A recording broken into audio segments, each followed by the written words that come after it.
As emoções, elas começam a se desenvolver desde a nossa infância, desde que nós somos bem pequenininhos. Tudo se desenvolve, começa a desenvolver na infância, não é verdade? Então, quando a gente é pequenininho, a gente vai desenvolvendo no crescimento, não é? É um bebê, vai crescendo. A gente vai se desenvolvendo na parte dos movimentos, não é verdade? Primeiro a criança nem levanta a cabecinha, depois levanta. Depois ela começa a sentar, depois ela começa a engatinhar, não é assim?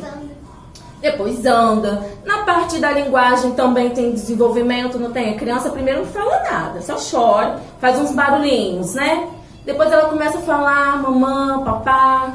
Aí começa as primeiras palavrinhas, daqui a pouco ela desenvolve a linguagem, não é verdade? Então, tudo começa a se desenvolver na infância, inclusive as emoções. Assim como a gente desenvolve a parte dos movimentos, da fala, de se comunicar, a parte física, as emoções também começam na infância. E assim como se acontecer algumas coisas que podem interferir no desenvolvimento, no crescimento da criança, físico, ela pode ter problemas para andar, ou ela pode ter problemas para falar. Também nas emoções, se elas não forem bem desenvolvidas e desenvolvidas de forma saudável, a criança pode vir também ter problemas nas suas emoções. E o que é mais importante? Hoje nós temos muitos adultos, né, que têm problemas emocionais, então os dados são bem grandes. Nós somos, no Brasil, o país campeão em transtorno de ansiedade do mundo inteiro. É muito. É verdade. É um número muito gritante. É verdade. E terceiro, quinto, eu acho, de depressão. E muitos desses transtornos que nós adultos temos, 1 a cada 3 pessoas tem um transtorno mental, e isso começa a se desenvolver na infância. Então, olha como que isso é importante da gente conversar, da gente falar. Outro dado importante que eu trouxe aqui para vocês, um dado estatístico, é que, peraí, deixa eu pegar aqui para vocês verem. O suicídio, Setembro Amarelo foi mês passado, né? Eita! E é muito importante a gente falar disso o ano inteiro. No Setembro Amarelo, a gente faz o quê? A gente chama um alerta, por isso que ele é amarelo, é para alertar. Certo. Mas é um assunto que a gente deve falar o ano inteiro, abordar o ano todo, porque o suicídio é a 3ª causa de morte entre os adolescentes. Então, de todos os adolescentes que venham a falecer, a 3ª causa desses óbitos é o suicídio. É muito grande. E a maior emergência que se recebe nos hospitais psiquiátricos é de adolescentes que tentaram tirar a vida. Então, olha só, como que isso é muito importante, é gritante, e nós não damos a importância, né, devida. Então, os adolescentes estão aí e quando chega na fase da adolescência, que tá já lá, que a gente está falando aqui, que é a 3ª causa de morte dos adolescentes, isso já vem se desenvolvendo desde a infância. Isso não começou ali na adolescência, não estourou, não, isso vem sendo desde a infância. Porque o desenvolvimento emocional, como nós estávamos aqui conversando, começa bem novinho. Então, por isso que a gente precisa se atentar, papai, mamãe, família, para como que a nossa criança está se desenvolvendo emocionalmente. Para quê? Para a gente prevenir. A gente tem a mania de deixar para cuidar do problema quando ele aparece, estoura. Por isso eu queria te fazer uma pergunta. Pode fazer uma pergunta então. Esse papo aqui é muito importante para a gente prevenir, para a gente fazer tudo antes, para que não aconteça, né? Mas se acontecer, a gente também vai dar os caminhos aqui de intervenção. Tia Ellen, a gente queria saber o seguinte, com que idade que nós podemos já começar a observar esses pequeninos e essas pequeninas que podem apresentar, mais ou menos que idade que pode apresentar esses aspectos, essas características depressivas? Então, depressão é um dos transtornos mentais, né? Existem vários, mas desde sempre, desde muito novinho. Por exemplo, um transtorno que não é mental, mas é do neurodesenvolvimento e tem implicações na parte emocional e social da criança, É o autismo, é o Correto. TDAH, Correto. são transtornos do neurodesenvolvimento. A criança já apresenta desde bebê, que é do neurodesenvolvimento que começa desde a gestação. Correto. Então hoje a gente fala muito da importância da identificação precoce.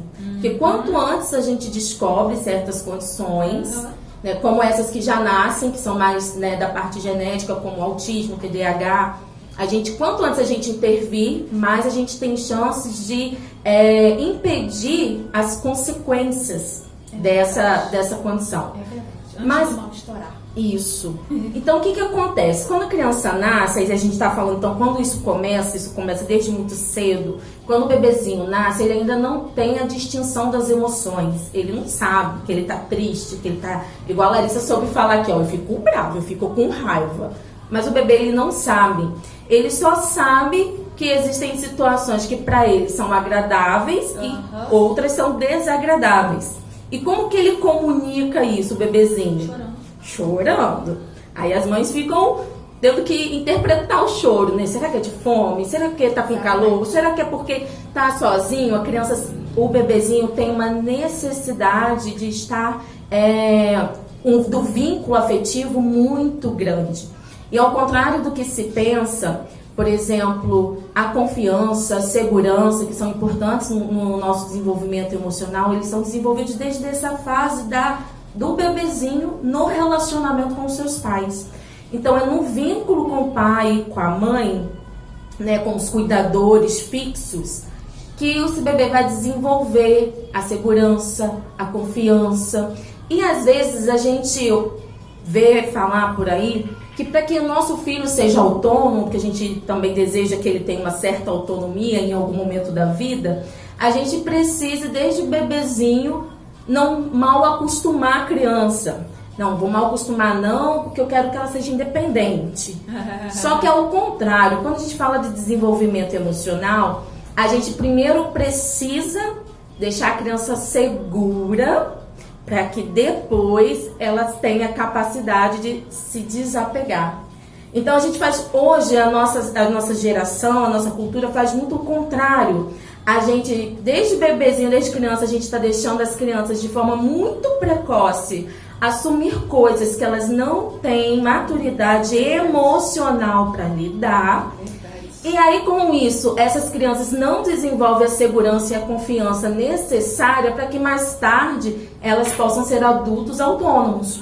Então, o que está acontecendo? Os adultos hoje estão sendo inseguros e cada vez mais dependentes dos pais. Vocês já viram uma época em que os adultos são mais dependentes dos pais do que hoje? Muito! É verdade. Financeiramente, emocionalmente, eles não conseguem ter autonomia. Mas essa autonomia que a gente vai gerando ao longo da vida, ela começa pela segurança e a confiança que nós geramos ontem.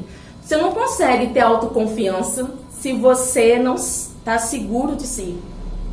Não é verdade? E isso se desenvolve como? No apego com os adultos na fase inicial. Então, eu primeiro preciso, na fase inicial, me conectar afetivamente com o meu bebê, com a minha criança. Esse vínculo afetivo, a presença, o conversar, o diálogo desde os primeiros meses. E à medida que a criança vai crescendo, aí eu vou dando para ela atividades, responsabilidades que ela tem maturidade para gerenciar. E aí, aos poucos, já se sentindo segura, já se sentindo amada, essa criança vai conseguir ter a autonomia dela. Então a gente faz o contrário, né? A gente quer que as crianças elas sejam independentes, mas depois as crianças não conseguem desenvolver essa independência, porque elas não desenvolveram a segurança e a confiança primeiro. Então, se não gera confiança e segurança primeiro, ela precisa sentir uma segurança nos pais, para que elas possam desenvolver uma autonomia segura. Existe até um vídeo muito bonitinho que eu passo para os meus alunos na aula de neurociência, que isso é mostrado cientificamente com macaquinhos pequenininhos.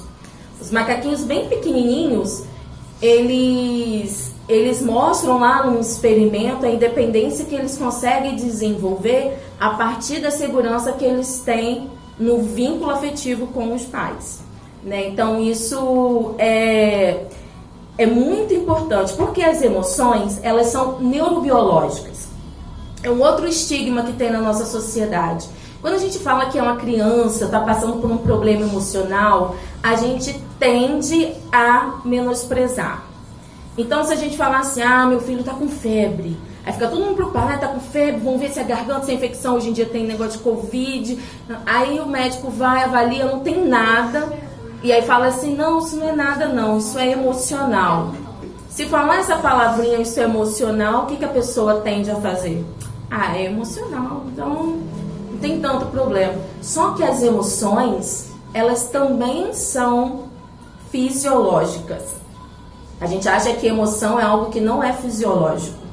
As emoções, elas são neurobiológicas, elas têm um lugar no cérebro onde elas são processadas.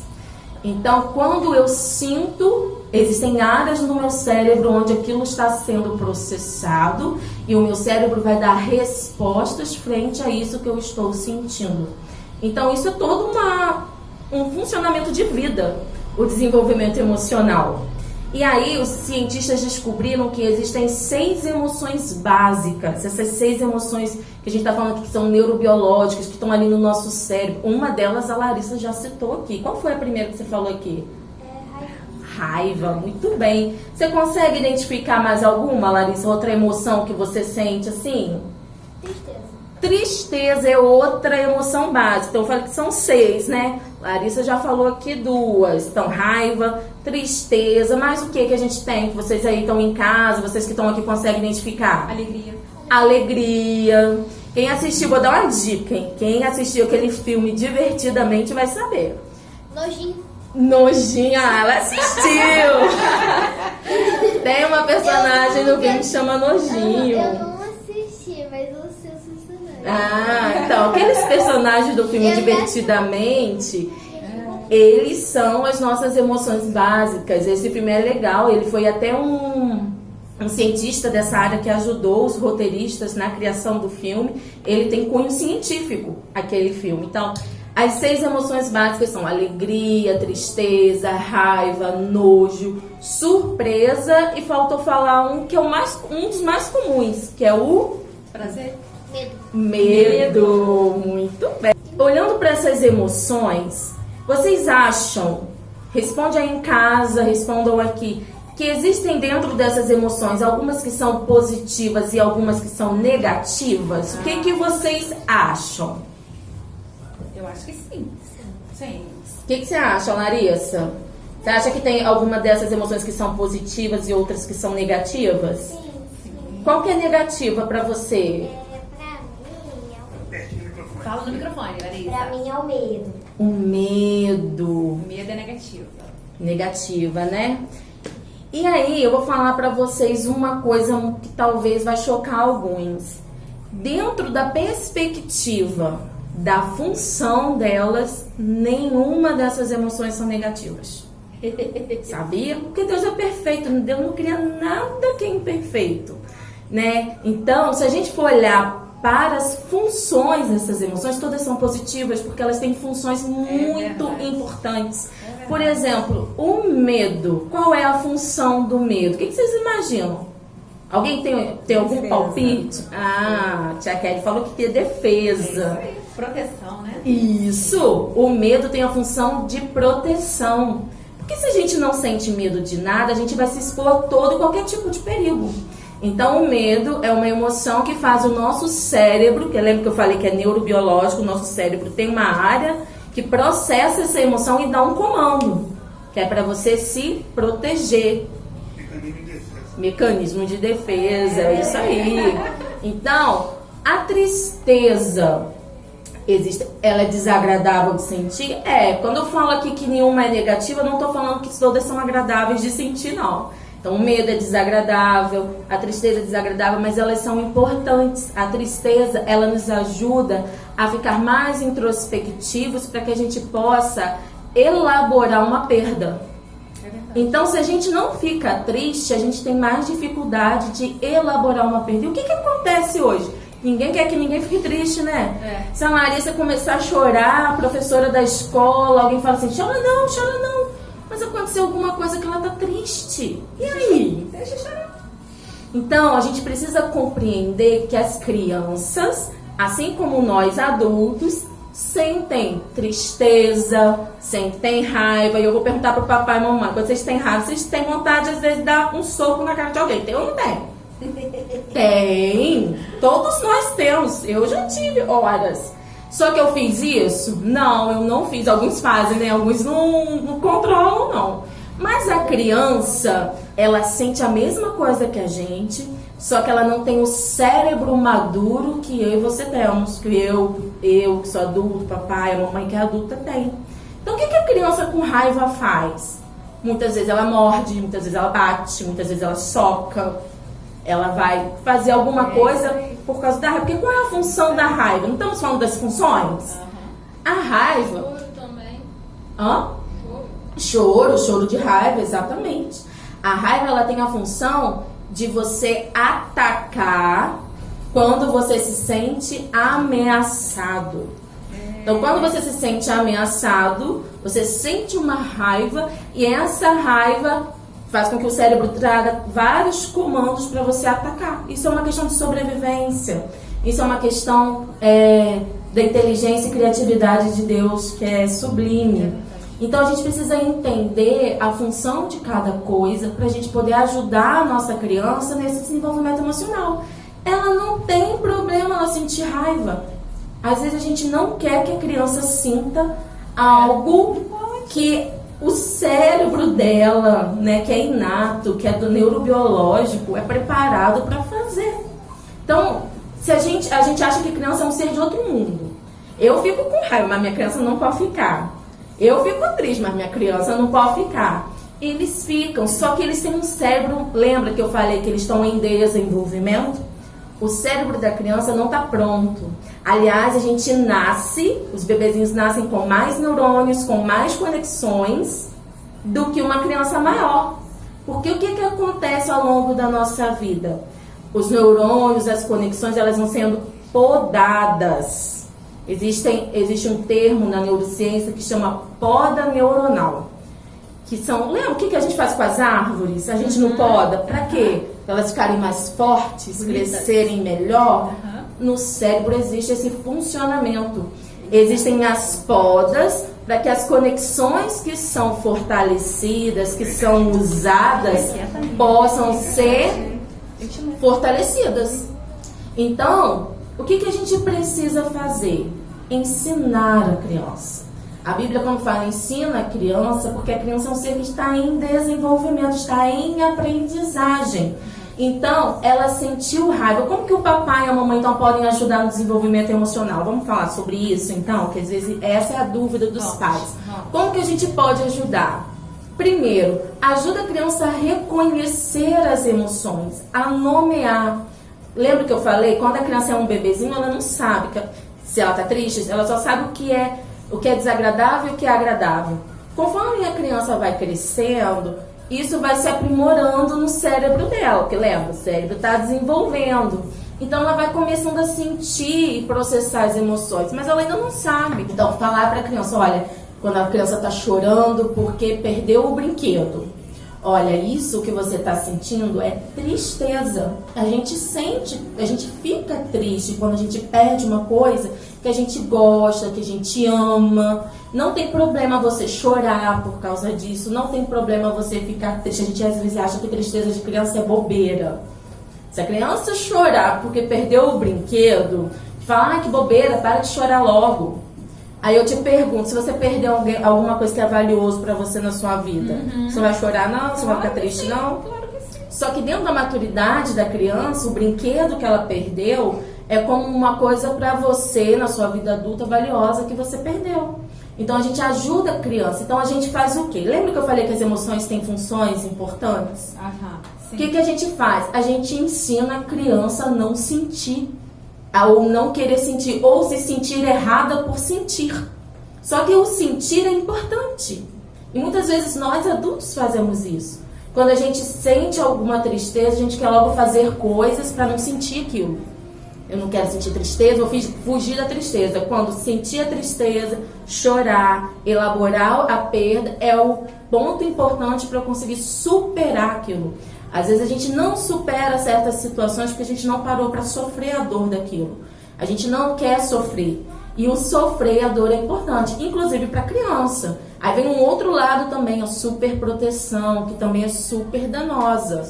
Porque a superproteção faz o quê? Não permite que a criança sinta. E as emoções, elas têm funções importantes. Aí nisso que a criança não tem essa abertura para sentir as emoções, para gerenciar as emoções, para reconhecer as emoções, ela não vivencia isso, então ela amadurece nisso. Ela vai ser o quê?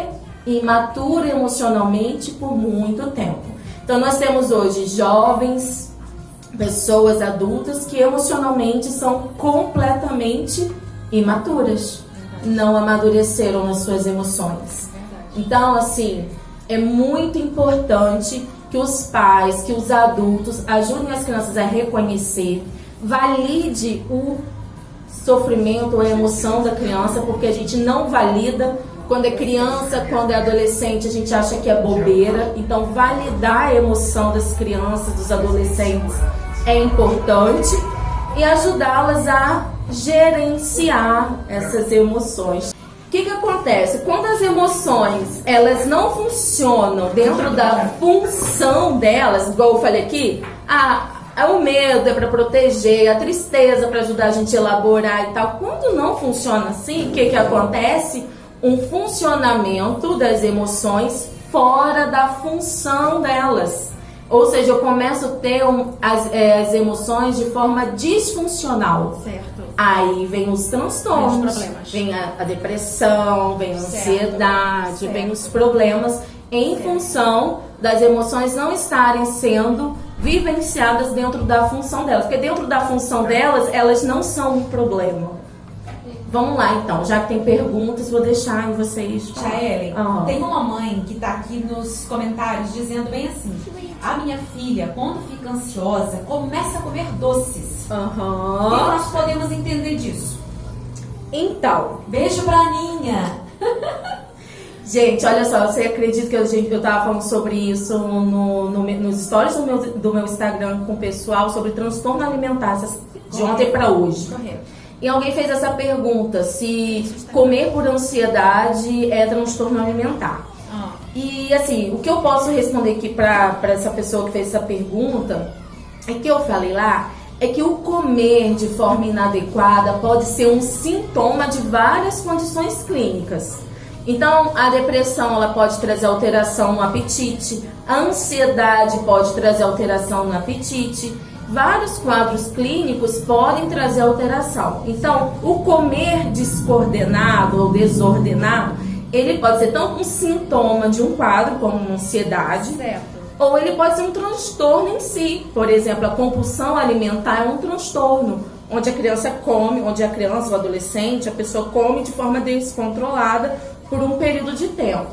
Aí como que a gente sabe? Só fazendo avaliação, porque isso pode ser de várias situações. Mas se você já percebe que a criança come de forma exagerada e você percebe que isso é fruto de um comportamento ansioso, vale a pena uma avaliação por um profissional. Porque isso pode ser sintoma de várias coisas, como também pode não ser nada, né? Porque a gente vive também em uma cultura que não se alimenta corretamente. Não pode ser apenas uma alimentação descoordenada. Mas pode sim, criança comer por causa da ansiedade é um dos sintomas.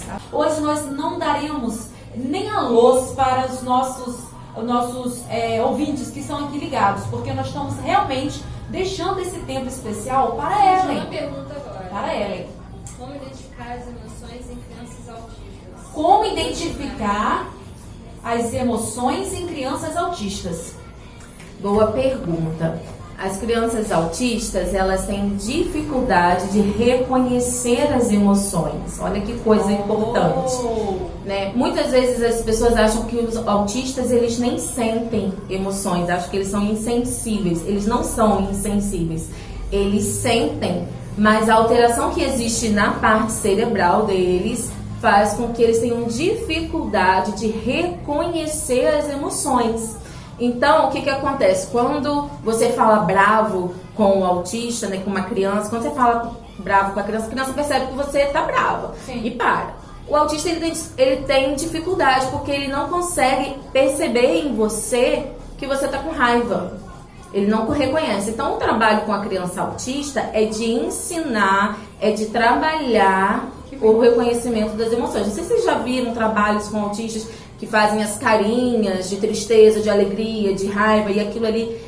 O ensino com o autista é muito repetitivo, então precisa muita repetição, né, de treino mesmo das habilidades socioemocionais com os autistas, porque eles têm dificuldade nessa área que faz parte do quadro. Então, é difícil perceber as emoções no autista, porque da mesma forma que ele tem dificuldade de reconhecer, ele tem dificuldade de expressar, né? Então, no dia a dia. Eu imagino que quem fez essa pergunta deve ser uma pessoa que convive com uma criança autista, talvez uma mãe, um pai, um professor. Sim, sim. Então é no convívio com esse autista que você vai realmente reconhecendo se ele tá com raiva, se ele tá triste, porque realmente é difícil. E não é porque é autista que tem receita de bolo, cada autista é um. Porque ele não é só autista, ele é autista, mas ele é uma pessoa.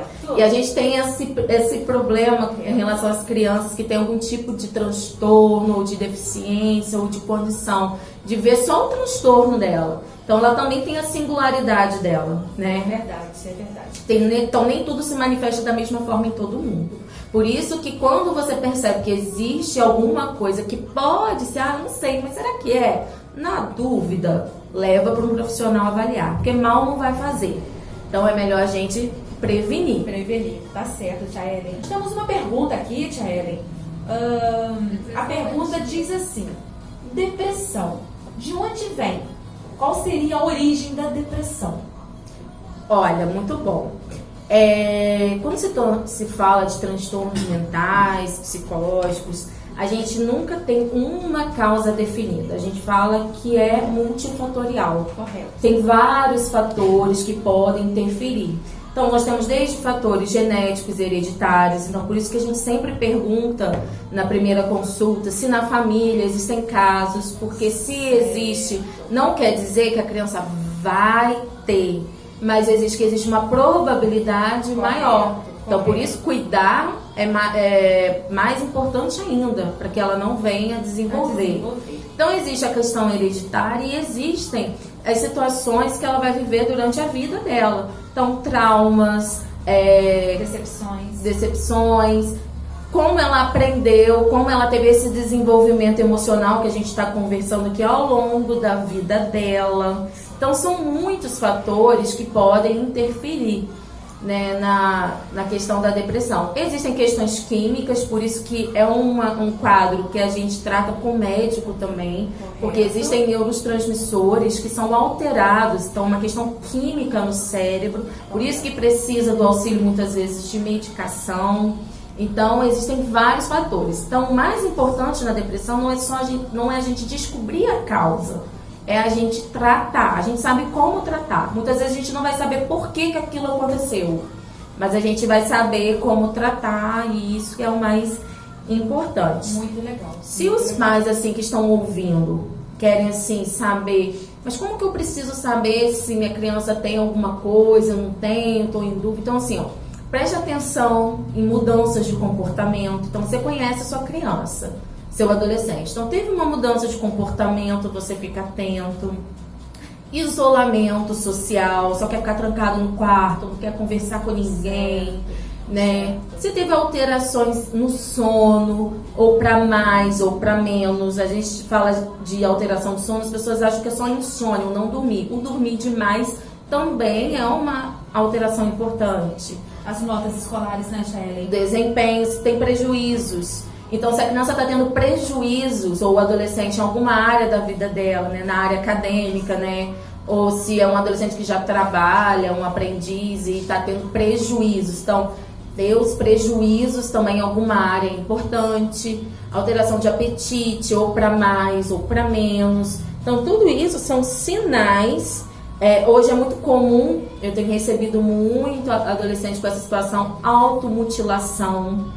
Então, o que é automutilação? É quando a própria pessoa se mutila, se corta. Né? Ela usa objetos cortantes para se mutilar em função de um sofrimento que ela não está conseguindo lidar sozinha. é um sintoma, é um sinal que essa pessoa tá o quê? Pedindo ajuda, precisa de ajuda. Né? Então, se você é criança ou adolescente, está ouvindo a gente aqui hoje e reconhece alguma coisa dessa que a gente está conversando, pede ajuda a alguém.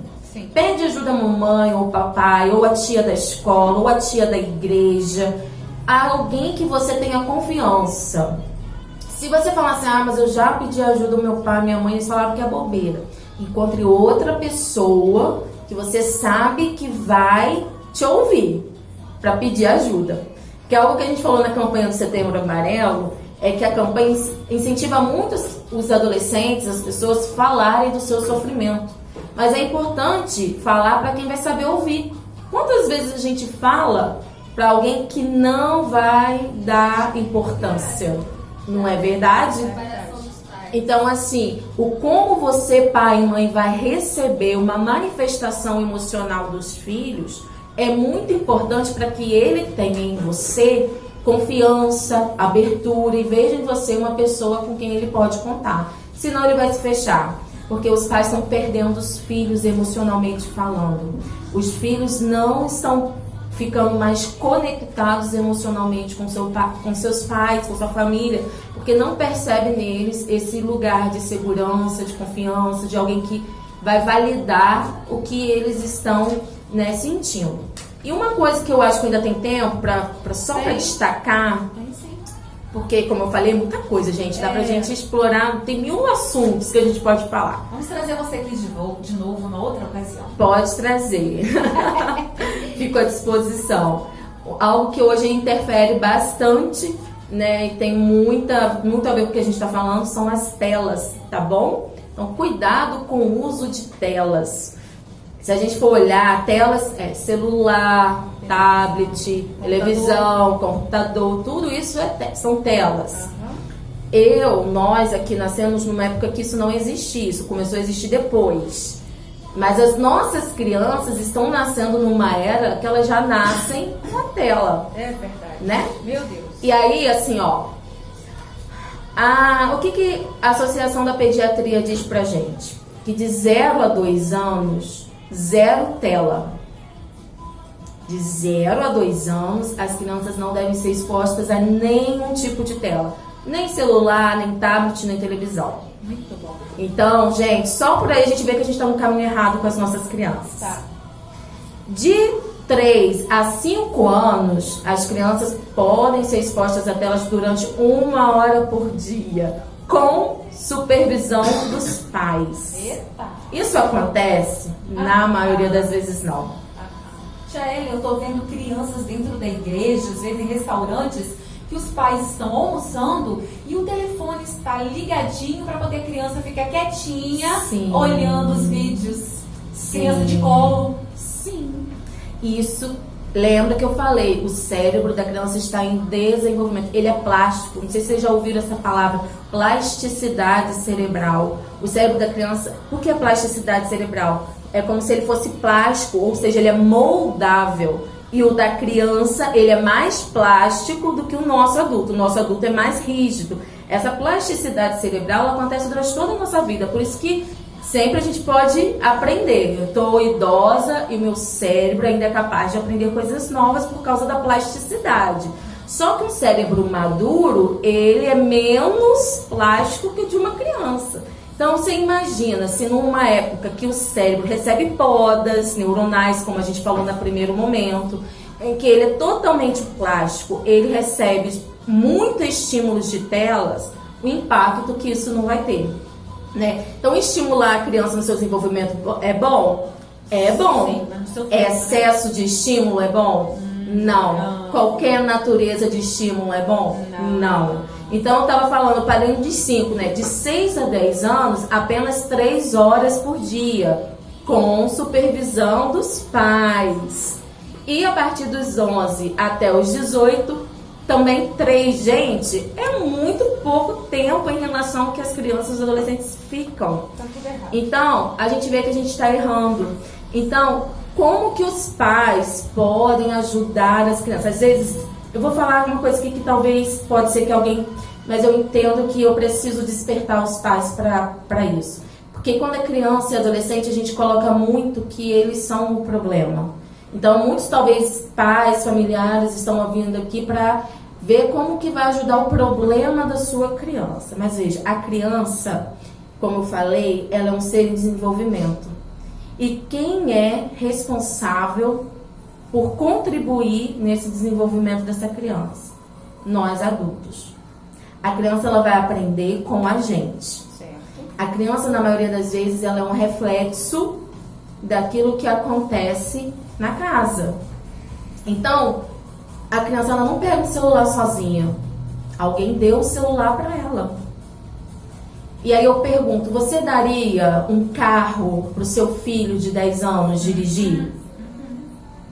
Não. Mas é isso que a gente faz quando a gente dá uma tela, um celular na mão de uma criança de 10 É anos. muito perigoso. É muito perigoso. Ela não tem maturidade emocional. É verdade. Gente, os adultos não têm. Os pais, os adultos estão sem limite no uso do celular. Verdade. E olha que o cérebro deles deveria estar maduro. Imagina de uma criança. Então, uma das coisas que você mais pode ajudar o seu filho e a sua filha é ser um referencial para eles. Essa é a parte mais importante. Mais do que você entender o que eu tenho que fazer, como eu posso... Seja um referencial. Porque às vezes a gente fala, mas meu filho, os pais perderam o controle. Uma criança de 10 anos, o pai não consegue tirar o celular da mão dela. Só que como que a gente vai tirar um celular da mão de uma criança se eu passo o dia inteiro no celular também? Impossível. Então eu preciso, primeira parte, ser um referencial. E as crianças hoje estão sem bons referenciais para se desenvolver emocionalmente, para várias coisas.